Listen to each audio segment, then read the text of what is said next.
Hello everyone, I am Vikas Yadav. Welcome back to my YouTube channel.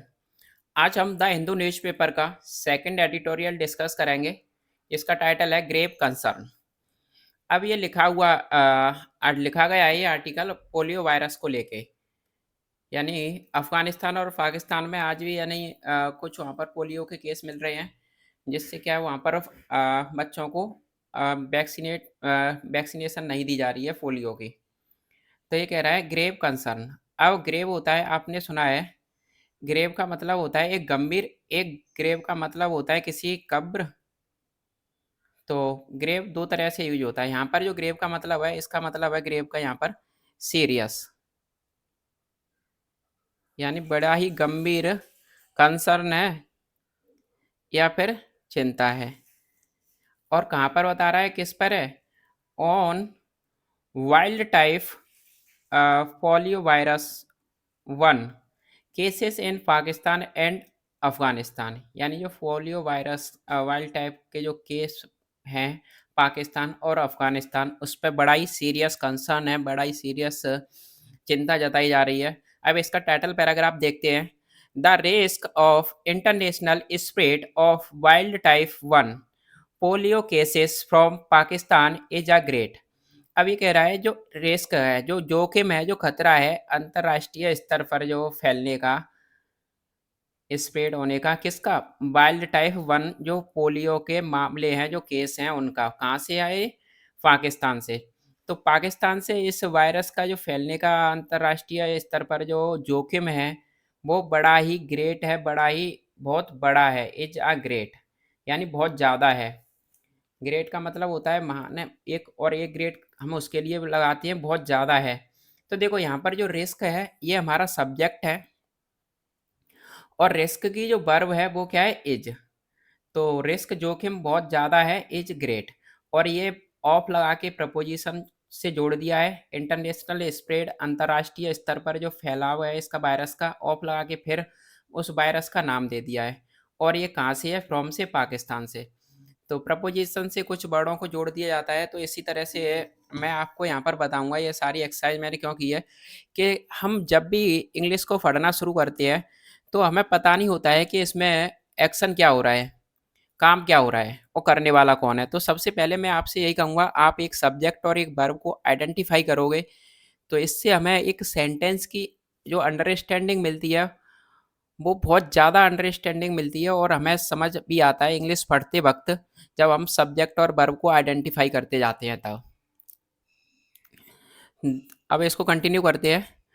The ambitious goal of eradicating wild type polio virus type 1, जिसका नाम है WPB1 by 2026 appears to have become tougher. अब ये कह रहा है जो बड़ा ही महत्वाकांक्षी जो गोल था, एम्बिशस होता है महत्वाकांक्षी, किसका? इरेडिकेटिंग का मतलब होता है किसी चीज को खत्म कर देना, समाप्त कर देना। यानी आपने किसी चीज को जड़ से उखाड़ के फेंक दिया, समाप्त कर दिया, उसको हम इरेडिकेट कहते हैं। या बीड आउट कहते हैं, अपरूट। ये इसके सारे सिनोनियम है। अपरूट किसी चीज को जड़ से उखाड़ के फेंक देना, यानी समाप्त कर देना। तो जो गोल था, क्या लक्ष्य था? जड़ से खत्म कर देने का, समाप्त कर देने का पोलियो वायरस को, यानी 2026 तक। ये गोल एपियर्स होता है, दिखाई देता है कि यह बन चुका है और ज़्यादा टफर, और ज़्यादा टफ। यानी अब देखो यहाँ पर जो एम्बिशस गोल की वर्ब है वो एपियर्स है। क्या है? एपियर्स। तो जो गोल ऐसा दिखाई देता है। और देखो ये क्या है? परफेक्ट इन्फिनेटिव है। जब भी हमें कोई बात पास्ट में कहनी हो, ये काम हो चुका है, तो फिर वहाँ पर हम टू हैव लगाते हैं, टू हैव प्लस वर्ब की थर्ड फॉर्म। यानी वह बन चुका है, कैसा? और ज़्यादा टफ बन चुका है, और ज़्यादा सख्त बन चुका है।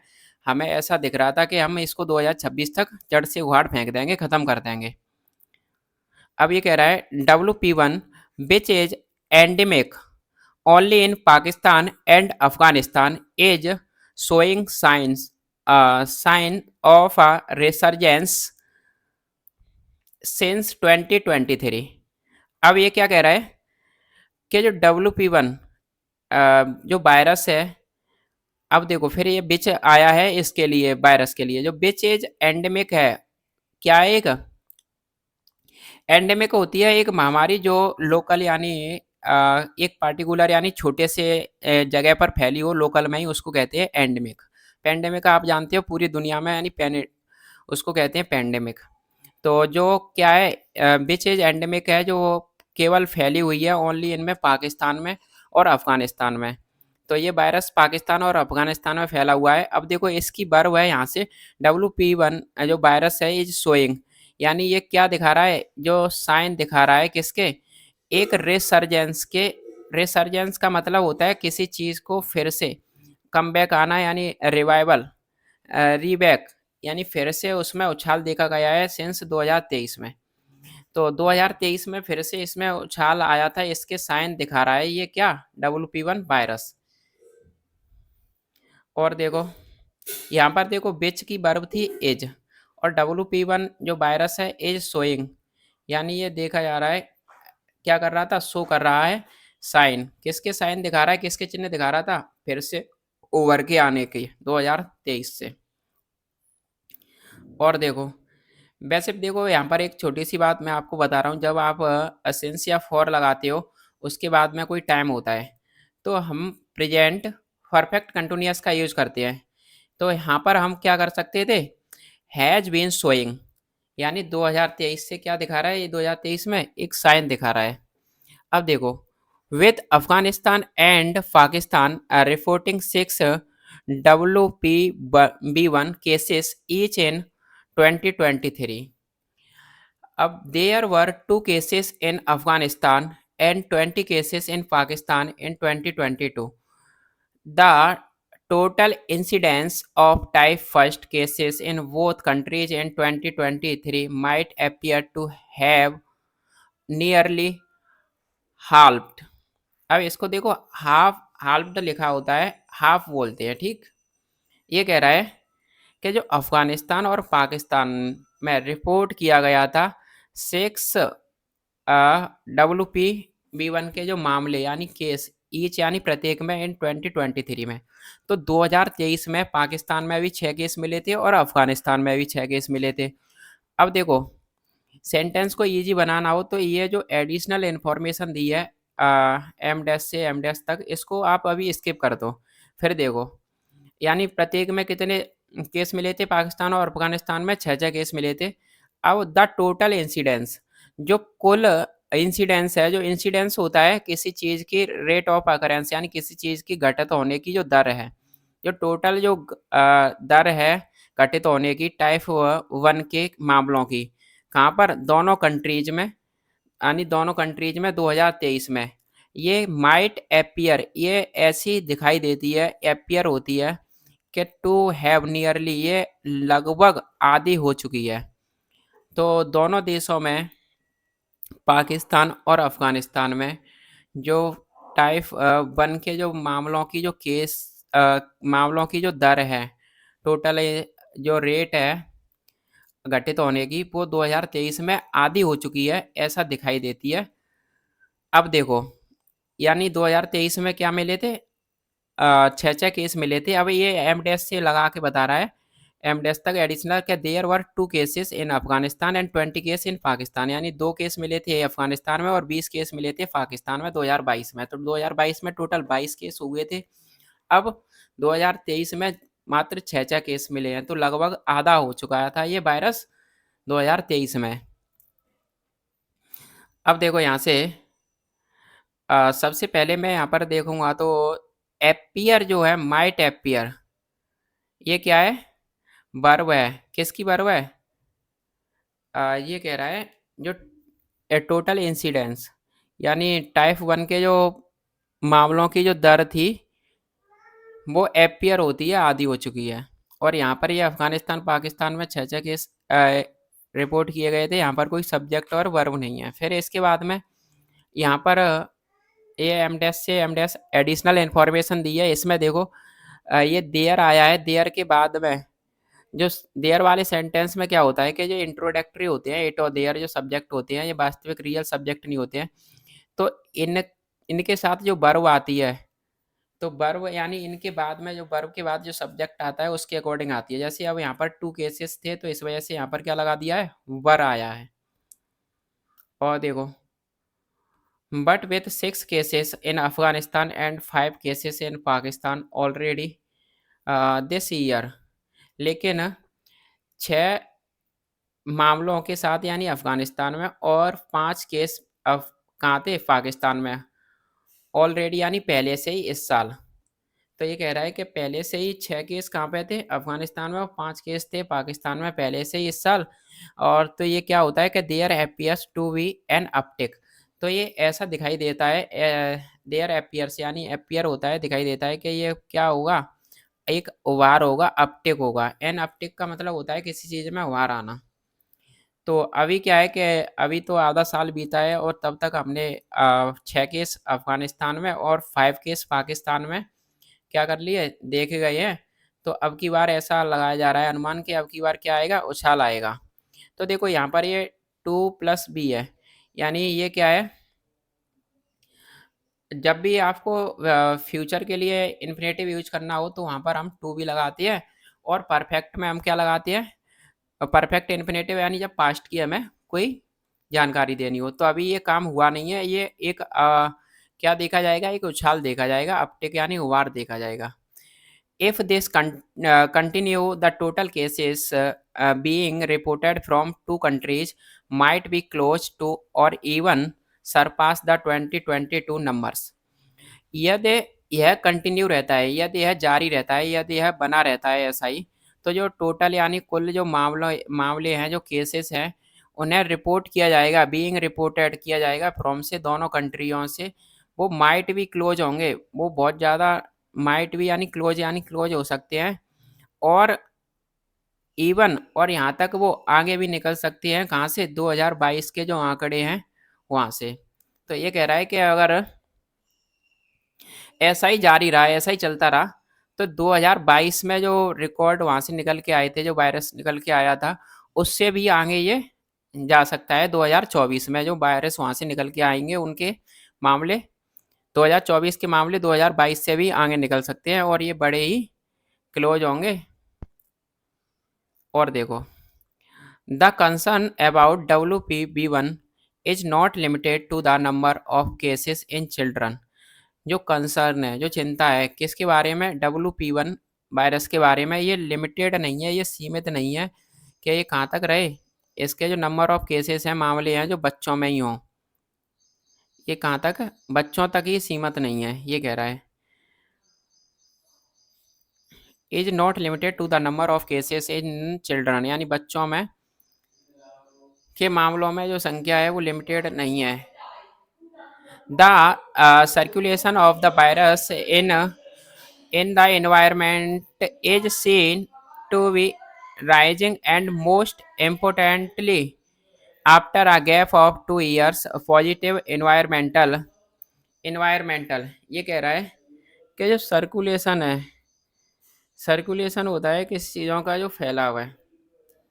जैसे आप सर्कुलेशन, आपने सरकमफ्रेंस देखी है, सर्किल की होती है तो चारों तरफ वो घूमता रहता है, तो ऐसे ही सर्कुलेशन है वायरस का, जो फैलाव है इनमें, इन्वायरमेंट, वातावरण में, ये सीन, ये देखा गया है कैसा, टू बी राइजिंग, ये बढ़ता हुआ देखा गया है, टू बी राइजिंग, ये क्या करेगा, राइजिंग, ये देखा गया है कि ये राइज करेगा, बढ़ेगा, और ज़्यादातर जो मुख्य रूप से इम्पोर्टेंटली 2 सालों के गैप के बाद में। तो जो वायरस है, जो इन्वायरमेंट में, ये ऐसा देखा गया है, ये टू बी राइज यानी ये राइज करेगा, यानी ये बढ़ेगा, और ज़्यादातर 2 साल के गैप के बाद में, 2 साल का गैप हो गया, यानी 22 में बढ़ा था, 23 में कम हो गया, और 24 में फिर बढ़ेगा। अब positive environmental samples have been increasingly collected in Pakistan in 2023 and till early June this year. ये कह रहा है जो पॉजिटिव एनवायरमेंटल सैंपल्स, इन्वायरमेंटल का मतलब होता है वातावरण में, और पॉजिटिव मतलब वहाँ से पॉजिटिव मामले के जो सैंपल है वो क्या रहे थे, इंक्रीजिंगली यानी बढ़ते हुए कलेक्ट किए गए थे पाकिस्तान में, हैव बीन कलेक्टेड, उनको इकट्ठा किया गया था बढ़ते हुए रूप में पाकिस्तान में 2023 में, और एंड टिल अर्ली और जून दिस ईयर, ये साल के यानी जून की शुरुआत में ही। तो ये कह रहा है कि जो वातावरण में जो हवा में काफ़ी सारे यानी बढ़ते हुए सैंपलों को इकट्ठा किया गया था पाकिस्तान में, और जो 2023 में थे, और जून के शुरुआत में ही। फ्रॉम से कहाँ से किया गया था? From cities which have been historical reservoirs for the virus, यानी उन शहरों से, फ्रॉम सिटीज यानी उन शहरों से जो हैव बीन रही हैं ऐतिहासिक तौर पर उसका क्या रही है, एक सोर्स रही है वायरस का। रिजर्वॉयर, रिजर्वॉयर का मतलब होता है एक लार्ज स्टोरेज। तो ऐतिहासिक तौर पर ऐसा माना जाता है कि वायरस इन शहरों से निकल के आता है। तो वहाँ से जून की शुरुआत में ही आ, क्या किया गया था? हवा में बढ़ते हुए केस को इकट्ठा किया गया था। लास्ट ईयर एक 125 positive environmental samples were collected from 28 districts in Pakistan. पिछले साल 125 पॉजिटिव यानी 125 पॉजिटिव केस आए थे, और वो कहाँ से? इन्वायरमेंटल सैंपल्स यानी जो हवा में पॉजिटिव इन्वायरमेंटल सैंपल्स से कलेक्ट किए गए थे। पॉजिटिव इन्वायरमेंटल सैंपल्स का मतलब होता है जो हवा में जो सैंपल मिलते हैं पॉजिटिव, उसको कहते हैं पॉजिटिव इन्वायरमेंटल। तो 125 केस इकट्ठे किए गए थे फ्रॉम से, वो बता रहा है 28 डिस्ट्रिक्ट से, ज़िले से जो है पाकिस्तान में। तो पाकिस्तान के 28 ज़िलों से 125 पॉजिटिव केस इकट्ठे किए गए थे। Of these 119 belong to the genetic cluster. अब ऑफ दीज उनमें से 119 यानी 119 जो बिलोंग करते हैं कहाँ से? एक जेनेटिक क्लस्टर से, एक जैसे जीन से, एक जैसे जीन के समूह से। वो जेनेटिक क्लस्टर का नाम है YB3A। अब विच suggest that these were imported from Afghanistan. अब ये सजेस्ट करता है, क्या सजेस्ट करता है? कि दैट, कि इनको क्या किया गया था? बर इम्पोर्ट इम्पोर्ट किया गया था, यानी लाया गया था, इम्पोर्टेड किया गया था कहाँ से? अफगानिस्तान से। तो ये चीज़ सजेस्ट करती है, वहाँ पर 125 पॉजिटिव सैंपल पाए गए थे और 119 वहाँ पर एक ही जेनेटिक क्लस्टर के, तो ये अफगानिस्तान से आया है, ऐसा वहाँ पर ये सजेस्ट करती है ये वाली चीज़। Why the June first this year there have been 153 positive environmental samples from 39 districts, यानी जून फर्स्ट तक, इस साल के जून फर्स्ट तक ये रहे हैं। There have been 153 positive environmental samples. First June तक कितने रहे थे? 153 पॉजिटिव एम्पायरमेंटल सैंपल रहे थे कहाँ से? 29 डिस्ट्रिक्ट से। तो 129 डिस्ट्रिक्ट से कितने रहे थे फर्स्ट जून तक? 153। As of April 8 2024 34 positive environmental samples were collected from Afghanistan. As of यानी 8 अप्रैल की शुरुआत में, जो अप्रैल की शुरुआत में यानी 8 अप्रैल 2024 में 34 पॉजिटिव एनवायरमेंटल सैंपल्स यानी पॉजिटिव मामले को इकट्ठा किया गया था। कहाँ से? अफगानिस्तान से। तो 34 कहाँ से आए थे? 8 अप्रैल की शुरुआत में ही कहाँ से आए थे? अफगानिस्तान से। अब ये कह रहा है, according to the World Health Organization the presence of positive environmental samples in epidemiologically critical areas and historical reservoirs such as Karachi, Quetta, and the Peshawar Khyber blocks in Pakistan and Kandahar in Afghanistan represent a significant risk to the gains made in the past. अब देखो यहाँ से WHO यानी world Health organisation के अनुसार जो मौजूदगी है, प्रेजेंस है किसकी? पॉजिटिव इन्वायरमेंटल सैंपल की, यानी जो केसों की जो मौजूदगी है, जो पॉजिटिव इन्वायरमेंटल यानी हवा में जो सैंपल पॉजिटिव पाए जा रहे हैं उनकी जो मौजूदगी है कहाँ पर? इनमें एपिडेमियोलॉजिकली। एपिडेमियोलॉजिकली का मतलब होता है साइंस ऑफ एपिडेमिक, यानी जो स्टडी या साइंस होती है किसकी? Transmission and control of disease. Epidemiologically कहते हैं जो एपिडेमिक से रिलेटेड साइंस होती है, महामारी फैलने से रिलेटेड जो साइंस होती है उसको कहते हैं साइंस ऑफ एपिडेमिक। जो है एपिडोजिमिकली यानी वैज्ञानिक तौर पर यानी साइंस के तौर पर महामारी के यानी के तौर पर जो क्रिटिकल जो बड़े ही क्रिटिकल एरियाज हैं, क्रिटिकल होते हैं बड़ा सीरियस जो एरियाज हैं, और ऐतिहासिक रूप से जो सोर्स रहे हैं सच एज, वो सोर्स कौन से हैं, कराची, क्वेटा और पेशावर केवार ब्लॉक्स, इनमें जो पाकिस्तान में। तो पाकिस्तान में तो ये ऐतिहासिक तौर पर ये स्रोत रहे हैं कि यहाँ से आता है, और कांदार इन अफगानिस्तान में, और अफगानिस्तान में कांदार से आता है। ये क्या है, इसके सोर्स माने गए हैं, यहाँ से ये वायरस निकल के आता है। अब रिप्रेजेंट करता है एक महत्वपूर्ण जोखिम।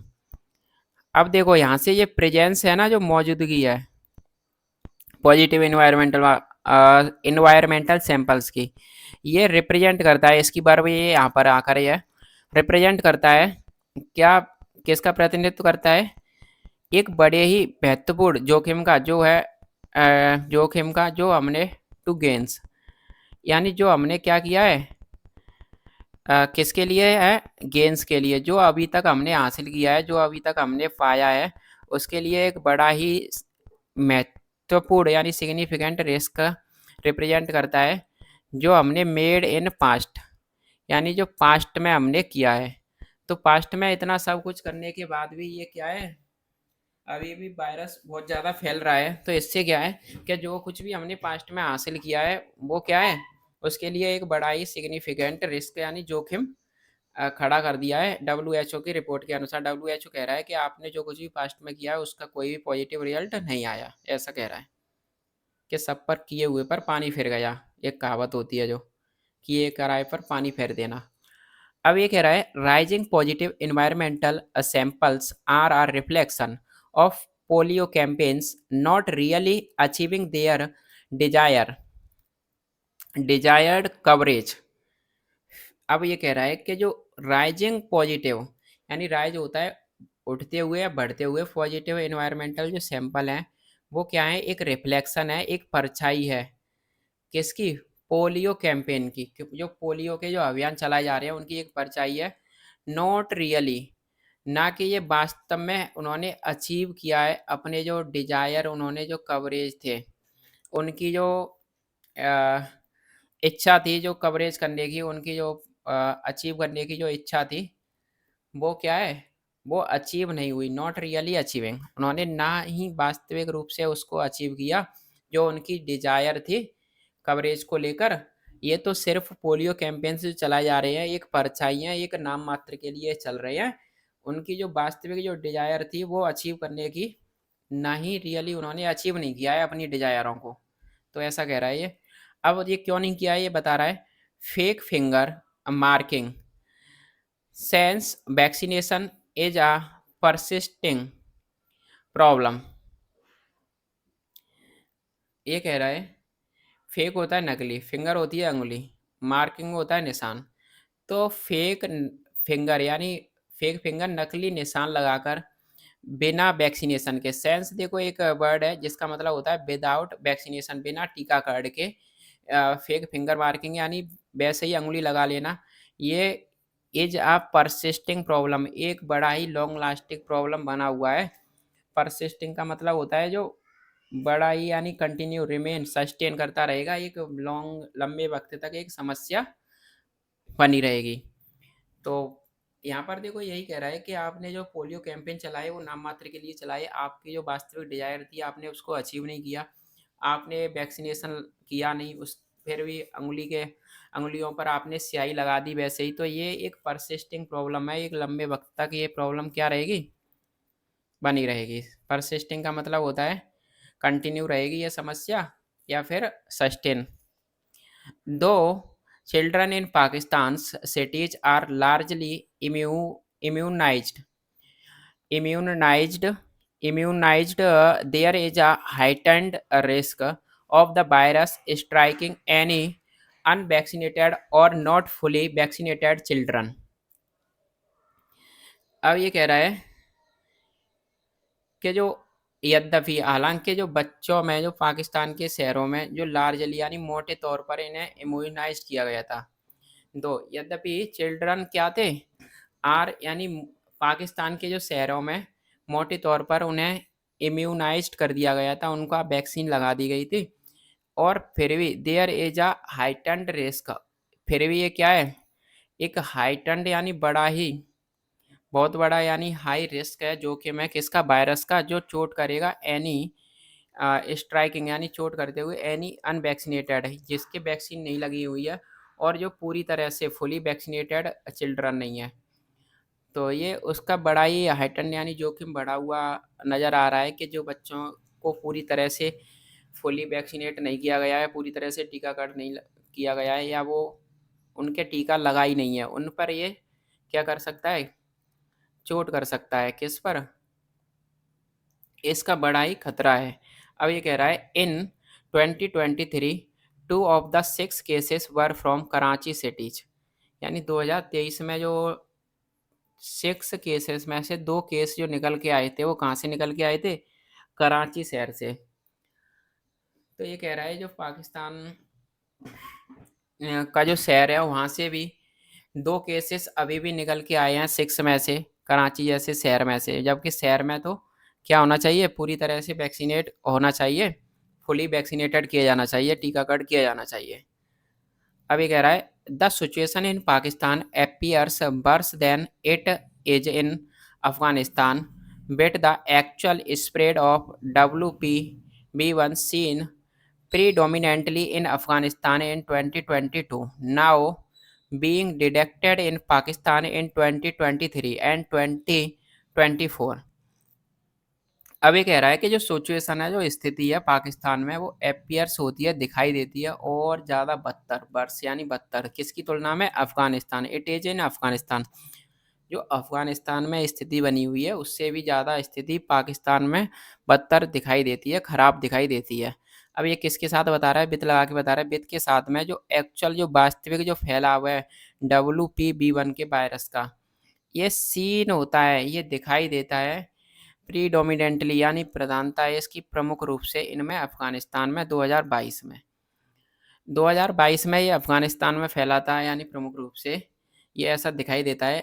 अब बीइंग डिटेक्टेड नाउ, अब इसका डिटेक्ट किए जाने में, यानी पाकिस्तान में 2023 और 24 में, अब लेकिन इसको पाकिस्तान में डिटेक्ट किया गया है, पाया गया है 2023 और 24 में। मानते हैं चलो अफगानिस्तान से ये वायरस फैला था, निकल के आया था, लेकिन जो अब स्थिति अब पाकिस्तान की ज़्यादा खराब है अफगानिस्तान से, और 23-24 में अब इसको डिटेक्ट किया गया है कहाँ पर, पाकिस्तान में। अब ये कह रहा है there is also the grave concern, sorry grave risk of international spread from Pakistan. ये कह रहा है कि ये बड़ा ही ग्रेव होता है, गंभीर खतरा है, इंटरनेशनल यानी अंतर्राष्ट्रीय स्तर पर, यानी जो इसके अंतर्राष्ट्रीय यानी पूरी दुनिया में जो अंतर्राष्ट्रीय होता है, इंटरनेशनल स्प्रेड यानी अंतर्राष्ट्रीय फैलाव का एक बड़ा गंभीर रिस्क भी है, कहाँ से, पाकिस्तान से, और पार्टिकुलरली टू अफगानिस्तान, और विशेष करके जो अफगानिस्तान में। तो अब ये कह रहा है कि अब इसका और भी ज़्यादा जोखिम है कि ये पूरी दुनिया में नहीं फैल जाए, और ख़ास करके अफ़गानिस्तान में। और विथ ओवर, अब ये अफ़गानिस्तान की बात क्यों कर रहा है, अब ये आगे बता रहा है, with over 0.5 million Afghan refugees forced, sorry forced, force होता है ज़बरदस्ती निकालना, तो force to leave Pakistan and an estimated 0.8 million to be evicted soon, यानी वित्त के साथ ही यानी लगभग 0.5 मिलियन, लगभग 5 लाख जो अफगान रिफ्यूजी है, इनको फोर्सफुली निकाला जाएगा पाकिस्तान से, और लगभग जो अनुमानित है 0.8 मिलियन का, इनको भी टू बी इविक्टेड सून, इनको भी जल्दी निकाला जाएगा। तो ये कह रहा है कि 5 लगभग रिफ्यूजी को तो फोर्सफुली क्या कर दिया गया, पाकिस्तान से निकाल दिया गया, और लगभग अभी 0.8 मिलियन को और एविक्ट करना, यानी किसी को कहीं से निकाल के बाहर कर देना या फिर बेघर कर देना। तो बहुत जल्दी 0.8 मिलियन लोगों को और निकाला जाएगा पाकिस्तान से। तो लगभग 5 लाख और 8 लाख यानी 13 लाख लोगों को पाकिस्तान से कहाँ पर भेजा जाएगा? अफगानिस्तान में। तो इससे लग रहा है कि अफगानिस्तान में और ज़्यादा ये वायरस नहीं फैल जाए। अब ये कह रहा है there is an increased risk of cross border spread of the virus. ये एक बढ़ा हुआ जो खतरा है किस किसका? क्रॉस बॉर्डर यानी बॉर्डर के पार वायरस के फैलने का। तो ये एक क्या है? एक बढ़ा हुआ खतरा है जो वायरस के बाहर फैलने का। अब ये कह रहा है there is a large pool एक of unvaccinated and under immunized children in southern Afghanistan, increasing the risk that returning refugee can pose। अब देखो यहाँ से ये कह रहा है कि जो there is a large pool एक बहुत बड़ा पूल होता है, जत्था है किसका? जिनका टीका नहीं लगाया हुआ है, अनवैक्सीनेटेड बच्चों का, और जो अंडर इम्यूनाइज हैं, जो पूरी तरह से उनका इम्यून सिस्टम डेवलप नहीं हुआ है, उनको इम्यूनाइज नहीं किया गया है, तो उनका एक जत्था यानी there is a large pool किसका है? अनवैक्सीनेटेड का यानी बिना टीका लगे हुए और अंडर इम्यूनाइज बच्चों का जो है सदर्न अफगानिस्तान में। ये क्या कर देगा? ये इंक्रीजिंग कर देगा यानी ये बढ़ता हुआ जो रिस्क है, इंक्रीजिंग द रिस्क यानी बढ़ते हुए रिस्क है। किसका है बढ़ता हुआ रिस्क? जो रिटर्निंग रिफ्यूजी है, जो वापस हो रहे हैं, जो अफगानिस्तान जा रहे हैं पाकिस्तान से, वो कैन पोज यानी वो क्या कर सकते हैं? खड़ा कर सकते हैं एक इंक्रीजिंग द रिस्क यानी रिस्क खड़ा कर सकते हैं। तो यही कह रहा है कि एक बहुत बड़ा जत्था जो है अनवैक्सीनेटेड बच्चों का सदर्न अफगानिस्तान में, वो उनके लिए क्या होगा? जो वापस रिफ्यूजी जा रही है वो कैन पोज कर सकते हैं, एक बहुत बड़ा रिस्क खड़ा कर सकती है। तो यहाँ पर यही कहा जा रहा है कि इसके सैंपल एनवायरनमेंट में बहुत सारे मिल रहे हैं। अब यहाँ से इतने सारे रिफ्यूजी अफगानिस्तान में जाएंगे तो वहाँ पर क्या होगा? इस वायरस का और ज़्यादा खतरा बढ़ जाएगा। तो आज का सेशन यहीं पर रैप अप करते हैं।